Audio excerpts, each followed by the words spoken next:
So we're going to be doing a remote starter on a 2010 Toyota Tacoma with a dot key. That can be indicated by the dot stamped into the key. Now, in 2010, your Tacoma could either be a dot key and have markings like I'm showing you here, or it could be a G key and have the letter G stamped into the key right here. So I'm going to show you how to install the system in both types of encrypted Toyota Tacomas. Whether it has the standard 40-bit encryption indicated by the dot key or 80-bit encryption indicated by the letter G stamped into the key. We're going to get started with the disassembly. So whether it's a G key or a dot key, the disassembly should be the same. We're going to go ahead and we're going to remove the lower dash panel on the driver's side. I'm going to start by removing this tray. It's got some clips on the back. I'm going to go ahead and we're going to pop this down here. It's going to reveal a 10mm bolt. Going to go ahead and remove the 10mm. Okay, there's also another 10mm bolt down here. We're going to just move this kick panel enough to get at the bolt. So we should be able to pop it straight out, move it over to the side, and remove this bolt. Be careful not to drop this down into the kick panel, or you'll have to take the kick panel off to retrieve it. We're going to remove the hood release mechanism from the lower dash. We're going to go ahead and pull on the lever. It's going to release the hood, so make sure you close the hood when you're done. We're going to pull down on this little clip here. We're going to be gentle so we don't break it. And we're going to slide the release mechanism backwards. I'm going to go ahead and just push it through the opening, and we're ready to take off the lower dash. So we're going to release the lower dash by pulling outward.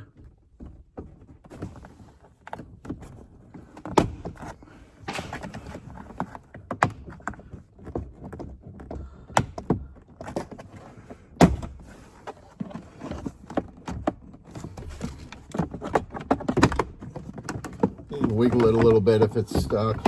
We're going to unplug all of the plugs.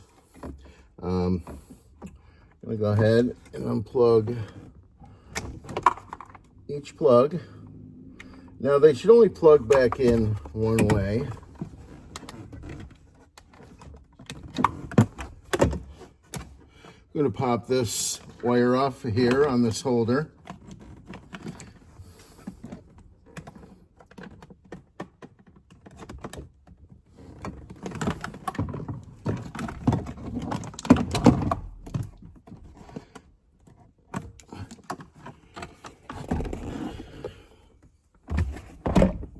We're going to remove this little metal protection pad here.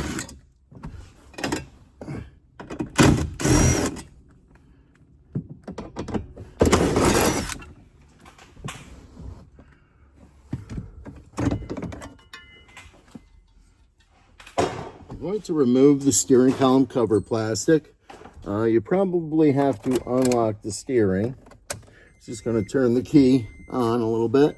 I'm going to turn the wheel. It's going to expose a Phillips screw right here. We're going to go ahead and we're going to remove the Phillips screw. And we're going to do this on both sides.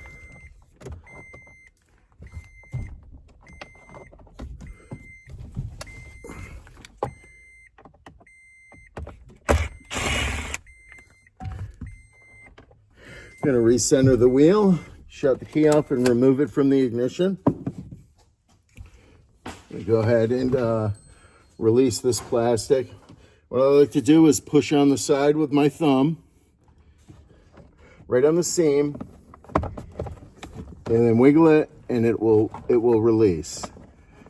We'll do the same thing on this side, and we can take the lower column cover plastic off. Now we're going to remove the kick panel also. I could have done this on the steps in the beginning before I pulled the bolt out of the top here, but we're going to go ahead and do it now because we are going to make some connections in the kick panel. So I'm going to go ahead, I'm going to start by removing the rocker trim.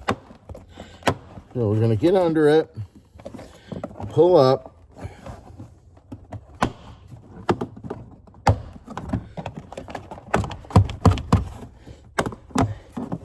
and we're going to take off the tread plate here, and then we're going to take off the kick panel cover. I'm going to go ahead and we're going to pop this foot rest out.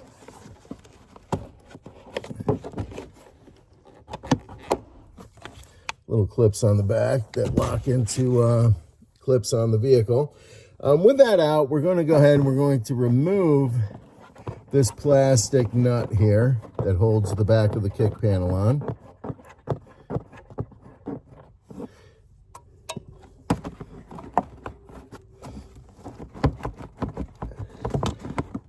We're going to go ahead and remove the kick panel. Now we're pulling outward. We're actually pulling out and wiggling it. I can see that we have a tight clip right here. Just going to go ahead and get this kick panel out of the way. So we have everything disassembled. We're going to go ahead and we're going to start the installation. So we're going to install the ignition portion of our T-harness. Going to unplug the ignition switch right here. We're going to go ahead and we're going to plug in our T-harness into the ignition switch. And then we're going to plug our vehicle ignition plug into our T-harness. Okay, we're going to ground our system. We're going to use a factory bolt. I'm going to use this bolt right here. I'm going to use the bolt on the vehicle side of this bracket, not the one on the fuse box side. I'm going to use this one right here. The reason being is that this one's screwed into plastic, this one's screwed into metal. So we're going to go ahead and we're going to do our ground.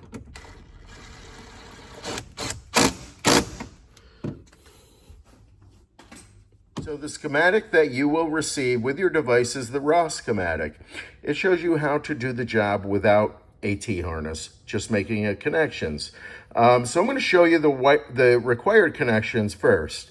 The key sense, that is required. The brake connection, that is required. I'm going to show you what plugs in. Our ignition plug portion plugs in. Our immobilizer portion is going to plug in. We're going to find lock and unlock. We're also going to find the parking lights, and you may need the driver's door pin if you have auto lamps that require you to open the door to shut off the headlights if you leave the switch in the on position when you turn your vehicle off. So I'm going to show you all of these connections. So whether you have a dot key or a G key, the connections are very similar.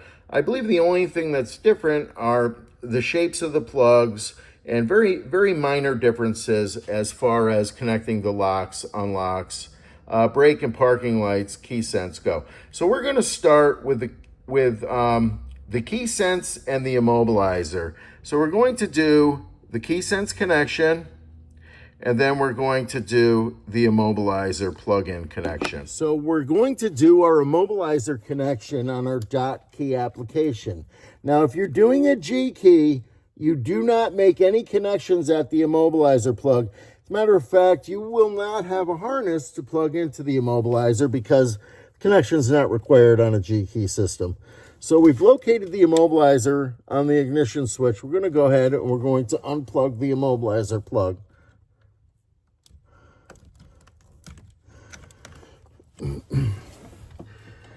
We're going to locate the immobilizer plug on our T-harness. We're going to go ahead and we're going to plug into the vehicle's immobilizer with our T-harness plug.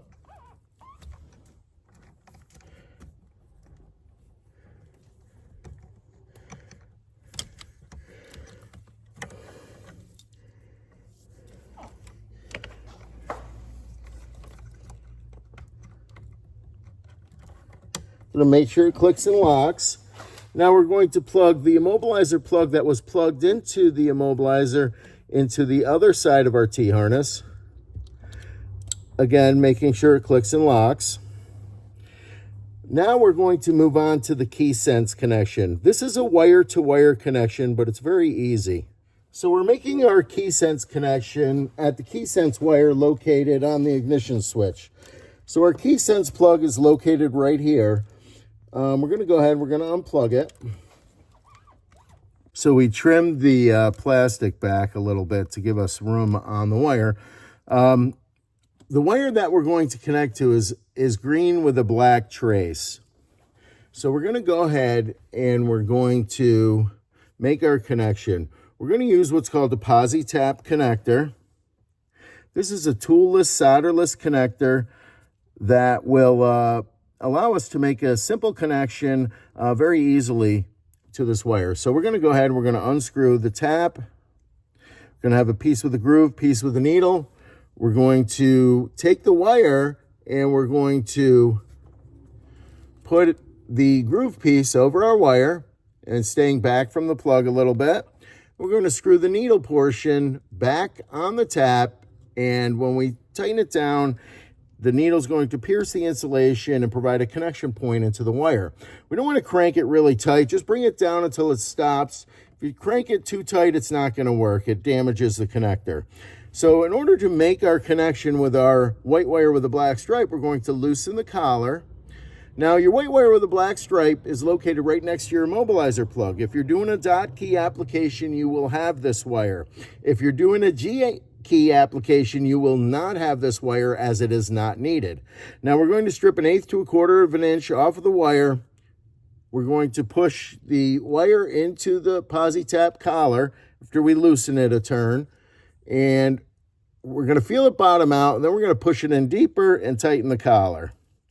Going to give it a pull test. The wire will be connected at this point. We're going to go ahead and plug the key sense wire back into its port.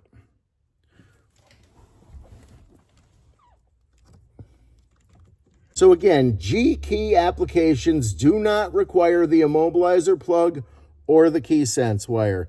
So I don't want you to be confused if you're doing a G key. But these wires will not be present on your T-harness. The brake wire connection is on pin 13 on a 13-pin plug on the left side of the dash. So we've located the plug. It's right here. So what I'm going to do is I'm going to use my test light, and I'm going to put the test light on the dark blue wire on the bottom row, which I'm going to give you a close-up, and I'm going to press the brake pedal. The test light will illuminate every time I press the brake pedal. So I'm going to unplug the harness from the fuse box. I'm going to remove a little bit of tape so I can make my connections comfortably. So you see where I am with my test light right here, pin 13. So we're going to make our posi-tap connection. I'm going to go ahead and we're going to unscrew the posi-tap, place the piece with the groove over the wire, and then we're going to screw the tap back together.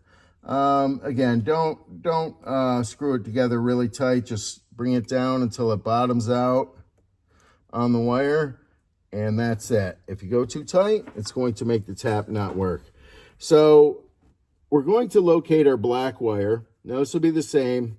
Whether you have a G key or a dot key, you'll have this black brake wire. Going to go ahead and we're going to strip about 1/4 of an inch off. Going to leave the conductors straight. We don't want to spin the conductors or anything like that. Want to just loosen this collar on our posi-tap. Put the wire in the end, push it in. Make sure it goes all the way down in, and then tighten the collar back up. Give it a pull test. We're going to go ahead and plug this harness back into the fuse box. Want to plug everything back in because we don't want to forget to plug something in at the end of the job. So when we're done working with that plug, we plug it back in. So our door lock plug, if you look at the picture here, this is where the harness goes out into your door. So you have 2 plugs here. So we're looking for this 10-pin plug right here. very hard to get to. They have everything taped up. So I'm going to show you how to make these connections without having to deal with getting to this plug. We've located the plug so we know that we're on the correct harness. We're going to go ahead and we're going to remove this protective cover. So they're taped together. I'm just going to cut the tape so we can pull them apart. Okay. So now we have the two harnesses that go through the door boot separated. Okay. This harness right here is the one that's going to the 10-pin plug. I'm just going to cut this tape away so I can show you exactly the plug. It's not this plug that I'm removing and moving out of the way. So I get it out of the way so we can see. It's this plug here, the top one up here. Okay, so we're just going to go ahead and we're going to remove the protective cover off of the harness we're actually going to be making the connections in.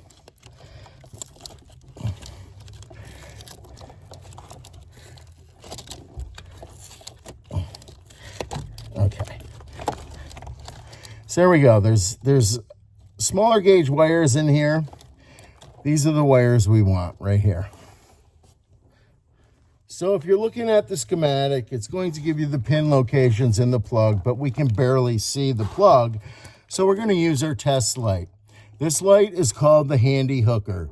It's a bulb style test light. It's a really good option for this kind of work. We're going to go ahead, we're going to locate the green wire with the black stripe and the violet wire. Now notice these are smaller gauge wires. We don't want to mess this up. Absolutely must be tested. So we're going to go ahead and we're going to probe the green with the black stripe. So you have to probe it twice. So let me lock the doors. The purple's going to lock them. Okay, now when you probe this wire twice, it's going to unlock the doors. The first probe may unlock it, but if you do it twice, it's definitely going to unlock. So if it doesn't work when you probe it the first time, probe it again. So you can hear the locks actuating when I do this. Here's lock, violet. Here's unlock, green with black.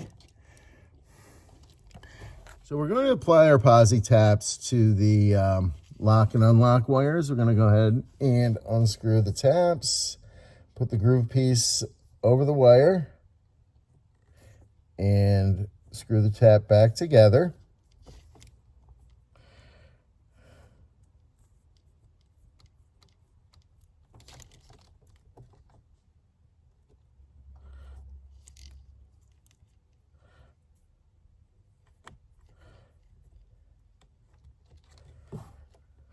So whether it's a dot key or a G key, these connections will be the same. The plug's a little different. They're located in the same spot, and the test is done the same way. So you don't want to get these connections backwards.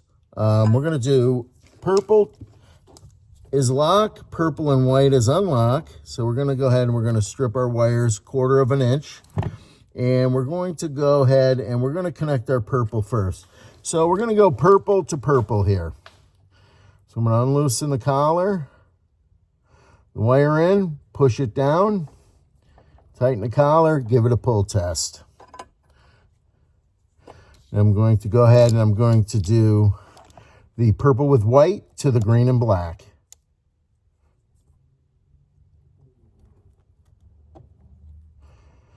Tighten the collar, give it a pull test.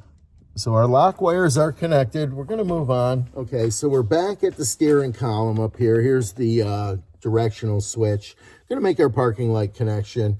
This is the parking light plug, parking light switch plug. We're going to go ahead and we're going to unplug it. Now we're going to go ahead and this is an optional connection. You don't have to make it, but it's good to have the lights come on when your vehicle's running or get feedback when you're locking and unlocking the doors. So we're looking at this plug from the back, and we're over here at the green wire, which I'm going to give you a close-up. This is our negative trigger activation for our parking lights. So we want to make our connection with our pink wire to this green wire right here. I'm going to give you a close-up.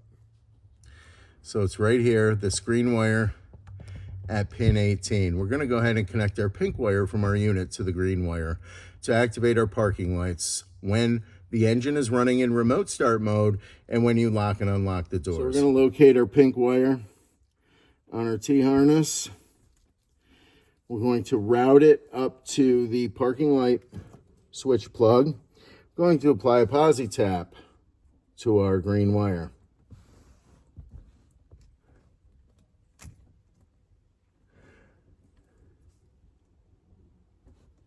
Now, you always want to stay back off of the plugs with the taps. Get up too close to the plug and it's harder to install. So we're going to loosen the collar.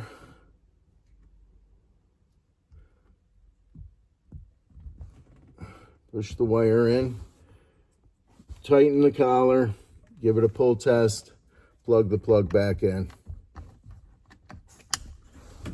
Now we're going to do the module pairing, and these pairing instructions are only for the dot key vehicle. I'm going to do the G key programming at the end.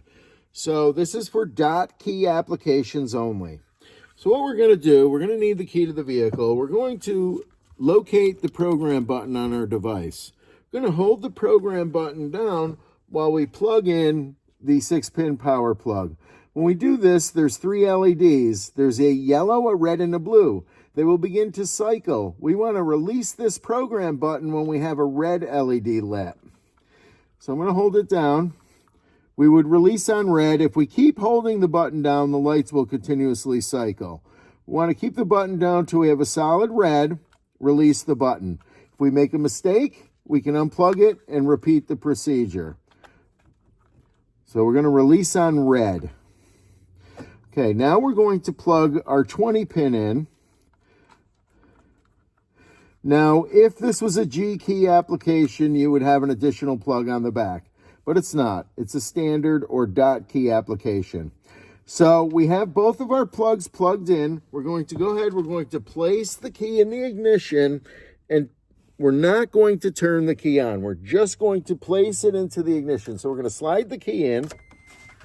We do that, the red light's going to flash out 10 times.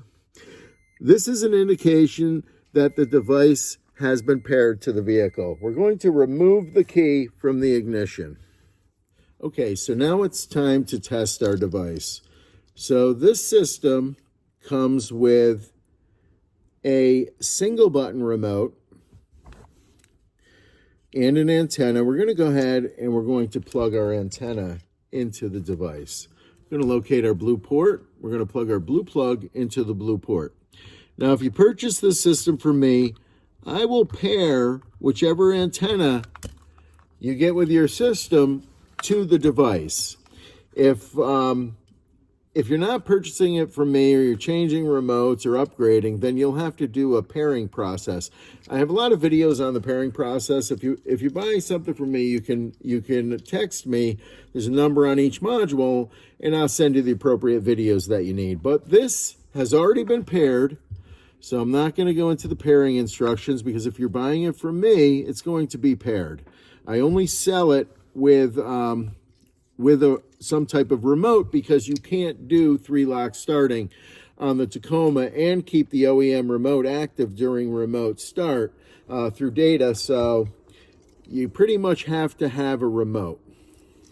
So our kit comes with the RFK411 remote that's capable of locking, unlocking, and starting the engine. With the kit, you'll get 2 remotes. We want to have one of the remotes and the antenna. We're going to go ahead and we're going to plug the antenna into the blue 4-pin port.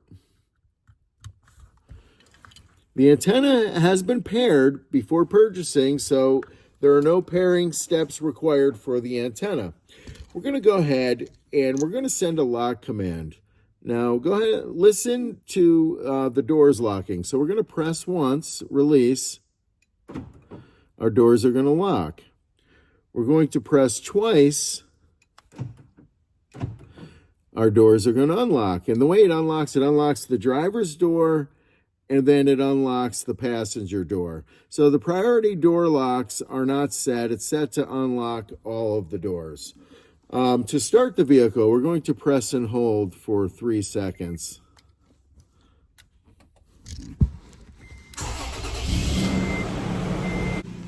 And we're going to go ahead and we're going to shut the engine off. Now we can shut the engine off by pressing the button on the remote and holding it, just like we did to start it, or we can press the brake pedal. So we're outside the vehicle. I'm going to go ahead and lock the doors. One press, the doors lock. I'm going to unlock our doors. 2 presses, the doors unlock. I'm going to go ahead and we're going to trigger remote start, press and hold. You want to hold it until the lights come on. Our engine is running. The run time is 15 minutes. If you don't come out in 15 minutes, the vehicle will shut down. Now we're going to shut the engine off.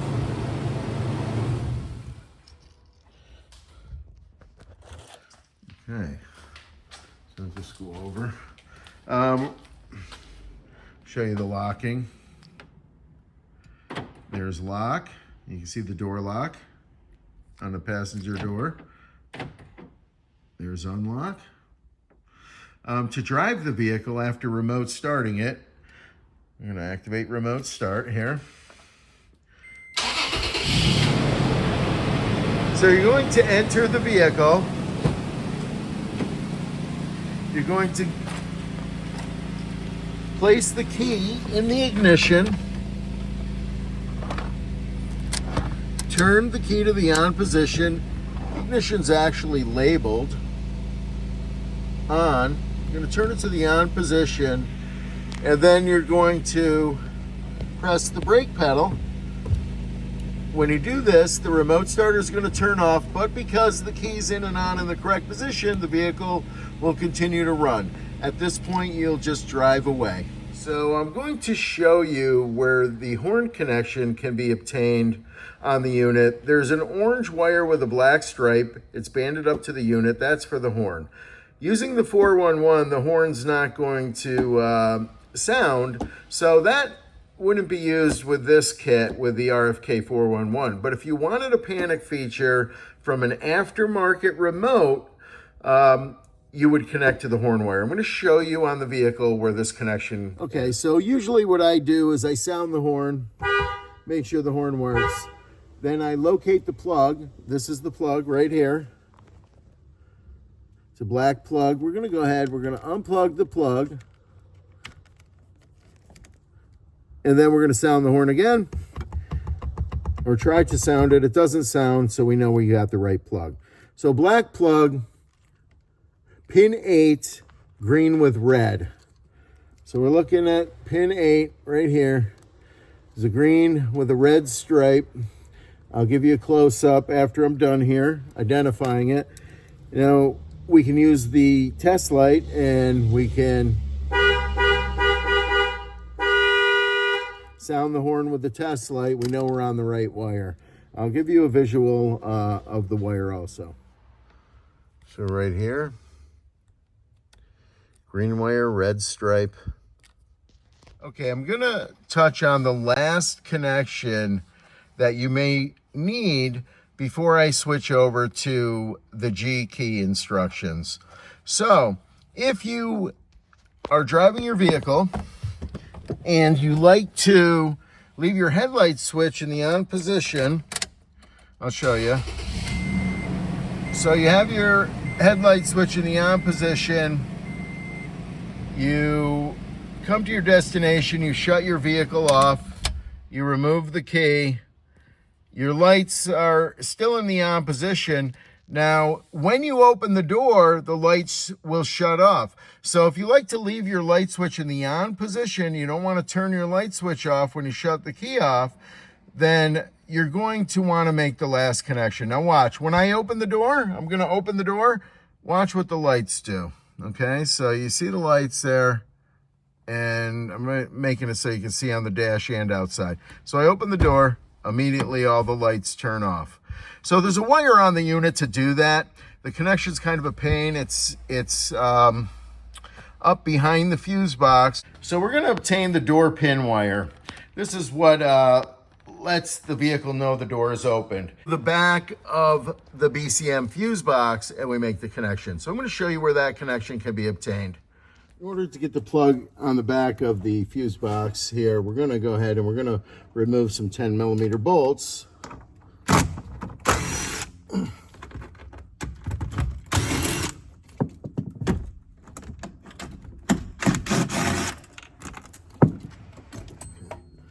Okay, I'm going to go ahead and we're going to drop the unit down. If you have to remove the ground from the device, just go ahead and unplug it, and you can plug it back in when you're done, and you don't have to reprogram it. You just plug it back in without pressing any buttons, and it will still work after it's unplugged. So we're just going to swing this bracket down a little bit. Just get it out, just loosen it up. Okay. Got a couple wires up here. I'm going to go ahead and we're going to pop this out and push the tabs in on the sides.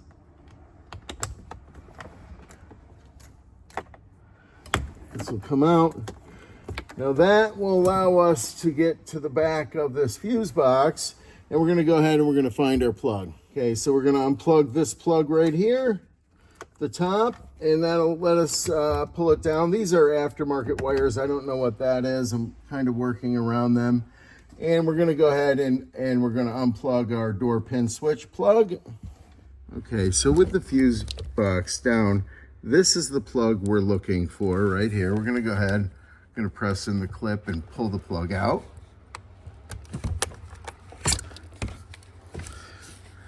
So if we look at it from the back, right here, we have our green wire with the yellow stripe. We're going to go ahead and make our connection. So again, here's the close-up of the door pin wire located behind the fuse box right there. And you can use the schematic, to match up the pin location. Here it is on the schematic. There's a close-up of our blue wire to the door pin switch on the back of the fuse box. Okay, so let's talk now about the Tacoma with the letter G stamped into the key. So there's three major differences, and these are the only differences between the two systems. Okay, so on the Tacoma G, you do nothing to the immobilizer. You don't touch it. You don't touch the key sense wire. The connection's not needed. So no immobilizer, no key sense.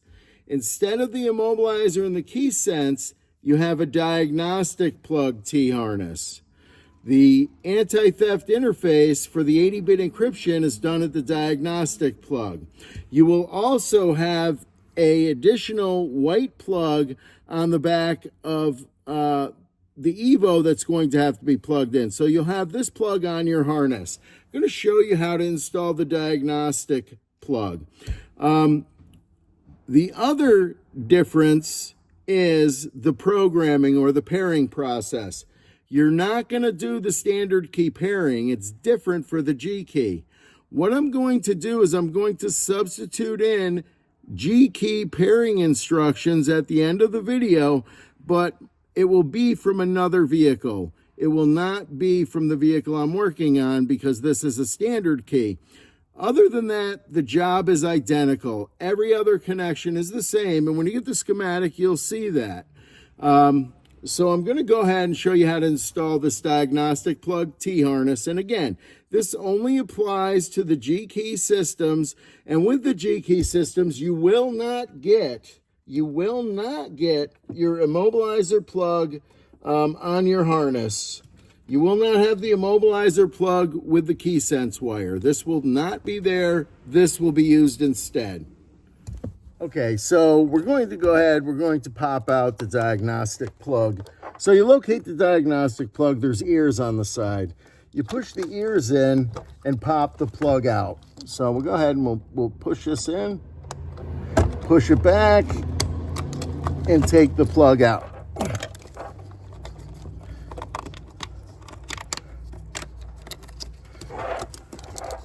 Okay, so with the diagnostic plug removed, we're going to go ahead, we're going to plug it into our diagnostic plug T-harness. Okay, now we're going to be left with a end to mount back in the bracket of the diagnostic plug. So we're going to go ahead, you're going to go up behind the diagnostic plug and you're going to snap in this diagnostic plug. So now you're teed into the diagnostic plug, and instead of doing the immobilizer, we do the diagnostic plug T-harness for the G key system only. I'll show you what to do with the antenna. Peel off the tape coating here. Clean a spot on your windshield where you want to place the antenna.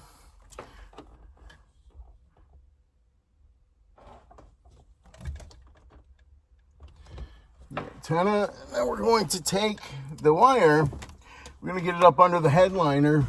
Just going to pull down gently on the headliner while we tuck the wire up underneath.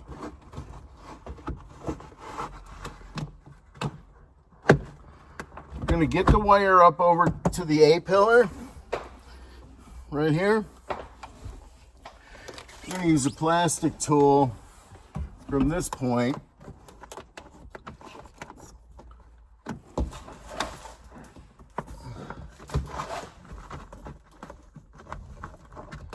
And your fingers. We're gonna make a gap with our plastic tool.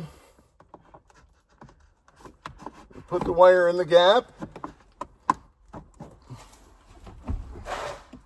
You gently tuck the wire with your plastic tool and your fingers.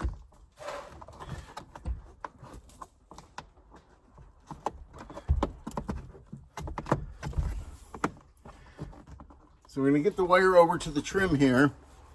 I'm going to go ahead and we're going to start down here. I'm going to peel this trim off.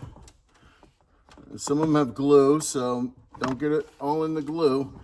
Then we're going to run the wire down this channel while we put the door gasket back on. We're going to come down and we're going to rendezvous with our remote starter underneath the dash. So here's my zip up location. I have it up underneath the dash up here on that big harness that runs up. So I left the fuse box down in order to do this. On the unit, there's a program button. You can leave this plugged in and zip it to an accessible spot, or you can remove it if you have an antenna, because the antenna has a button on the side that does basically the same thing. So I'll show you how that works in a minute. This is the zip up location. The wire routing. I'm going to go ahead and put the fuse box back in, and then I will show you how to use the button on the antenna. Okay, so there's a button on the antenna on the side right here. We can disable remote starting by placing the key in the ignition, turning the key to the run position, and pressing this button 3 times. 1, 2, 3. The blue light will come on, the LED, solid. Remote starting is disabled. If you attempt to remote start the vehicle,